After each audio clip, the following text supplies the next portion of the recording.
Na parte de transformação, basicamente, nós temos os transformadores de potência, que eles têm comumente a função de elevar ou abaixar o nível de tensão, além de isolar o primário do secundário.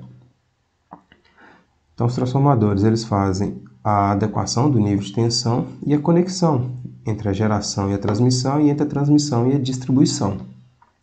Na figura à esquerda é possível ver um transformador.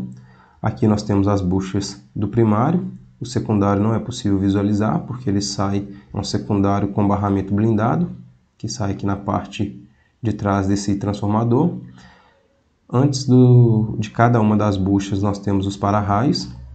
Aqui nessa vista frontal do para-raio é possível visualizar a bucha, RST, e cada um dos para-raios. Então, caso tenha uma descarga, nós temos uma descarga na linha, vai ter o para-raio do slide anterior, que tem a obrigação de drenar, tem para-raio dentro da subestação, e caso esse surto de tensão chegue próximo ao transformador, esse para-raio tem por obrigação drenar e evitar danos ao equipamento, uma vez que o transformador é o equipamento mais caro e o mais importante que tem dentro da subestação, pelo menos na minha visão. Para cada um desses para-raios existe um contador, está aqui na parte inferior, e ele vai mostrar quantas descargas esse para-raio drenou. Já os equipamentos de compensação, basicamente, são os bancos de capacitores e os bancos de reatores. Na figura, nós temos aqui embaixo as células de capacitor, e aqui nós temos os reatores, que isso aqui é um filtro de harmônico. Esse aqui é um filtro de harmônico que, além de fazer a correção do fator de potência, ele faz a filtragem de alguns harmônicos.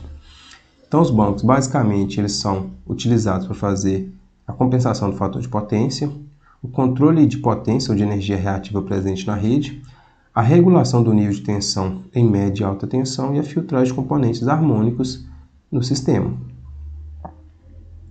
Já os bancos de reatores, eles fazem a compensação de reativo na alta e na extra alta, limitação de corrente de curto-circuito em sistemas de média e alta tensão, geralmente quando você vai fazer a interligação de duas barras, tem algumas aplicações que usa reator para limitar o curto, aplicados a filtros de compensações harmônicas, conforme mostrado no slide anterior, e aplicado em linha de transmissão para fins de telecomunicação. Por último, não menos importante, nós temos os retificadores, as baterias, as sinalizações e os alarmes.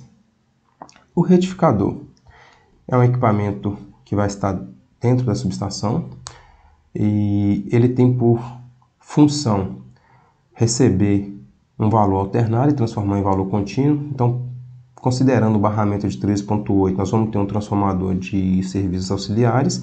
Esse transformador vai estar conectado ao seu primário no 3.8 e o secundário dele ele vai sair ali um 380/220 ou 220/127, que vai alimentar esse retificador. O retificador, por sua vez, vai transformar a tensão alternada em tensão contínua e na saída vai ter o polo positivo e o negativo e uma diferença de potencial para carregar um banco de bateria. Comumente, o nível do banco de bateria é 125 VCC. Então aqui nós temos dois bancos de bateria utilizados em uma subestação. O nível DC desses bancos para alimentar o relé de proteção, circuito de comando, sinalização, alarme, para possibilitar comando de abertura, comando de fechamento, bobina de mínima, carregamento de mola, é 125 VCC, que é o nível de tensão contínua geralmente das subestações, e o retificador ele é responsável por carregar a bateria, e após a bateria estar carregada, ele mantém um valor de tensão um pouco mais alto que a tensão de flutuação. O banco vai ficar na tensão de flutuação, que vai permitir ao retificador alimentar as cargas para frente, então uma tensão aí de 135, 136 volts contínuo, e na ausência da tensão alternada, a saída do retificador deixa de enviar tensão e o banco de bateria assume, com 125 VCC mantendo a carga por um determinado período. Geralmente, em algumas aplicações, esse banco ele possui autonomia de 8 a 10 horas, dependendo do projeto e da especificação.